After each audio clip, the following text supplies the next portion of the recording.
Hi hello నమస్తే welcome to Nagendra talks. నిన్న match చూశారు కదా.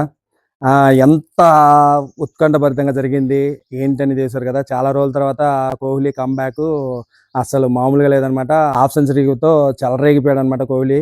అలాగే చాలా తక్కువ ఓవర్స్లోనే అంత టార్గెట్ను బీట్ చేసిన వాళ్ళలో నెంబర్ వన్గా నిలిచారనమాట. ఐపీఎల్లో మన బెంగళూరు టీము 15.4 బాల్స్లో మన 200 చేజింగ్ చేసి రికార్డు క్రియేట్ చేశారనమాట. ఇంకా అంతా అది ఒక వైపు అయితే ఈరోజు ముంబై వర్సెస్ కేకేఆర్ అనమాట మ్యాచ్. అది కూడా వాంకడే స్టేడియంలో ఈరోజు రాత్రి స్టార్ట్ కాబోతుంది. అసలు దీని మీద కూడా భారీ అంచనాలు నెలకొని ఉన్నాయన్నమాట. బేసిక్గా ఈ వాంకడే స్టేడియంలో డ్యూ ఫ్యాక్టర్ ఎక్కువ ఉంటుంది అనమాట. అందుకనే చాలామంది చేజింగ్ ఇష్టపడుతూ ఉంటారు. స్కోర్ కూడా భారీగా వెళ్ళే సూచనలు కనపడతాయి అనమాట ఈ వాంకడే స్టేడియంలో. ఎందుకంటే డ్యూ ఫ్యాక్టర్ చెప్పాను కదా, డ్యూ ఫ్యాక్టర్ ఎక్కువ ఉంటుంది, స్కోర్ ఎక్కువ కొట్టేయచ్చు. సెకండ్ ఇన్నింగ్స్లో బౌలింగ్ సరిగా అనుకూలించదు, అందుకని చాలా మంది చేజింగ్కే ఇష్టపడతారు.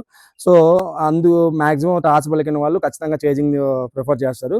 సో ఇదంతా పక్కన పెడితే వాంకడే స్టేడియం ఓన్ పిచ్ కావడంతో ముంబై వాళ్ళు చెలరేగిపోతారు అనమాట. సో అలాగే ఇక్కడ టఫ్ ఏంటంటే రోహిత్ శర్మ వర్సెస్ సునీల్ నరైన్ అనమాట.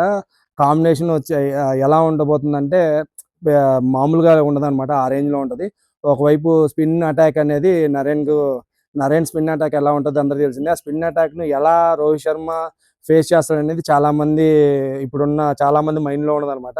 ఈరోజు ఈ మ్యాచ్లో ఎవరు గెలుస్తారు ఏంటి అనేది మీరేమనుకుంటున్నారో కింద కామెంట్ చేయండి. నా ఛాయిస్ అయితే ఖచ్చితంగా ఎంఐఏ గెలుస్తుందని నేనైతే అనుకుంటున్నాను. సో మీరేమనుకుంటున్నారో ఖచ్చితంగా కింద కామెంట్ చేయండి. అంతవరకు నా ఛానల్ సబ్స్క్రైబ్ చేయకపోతే దయచేసి సబ్స్క్రైబ్ చేయండి. జై హింద్.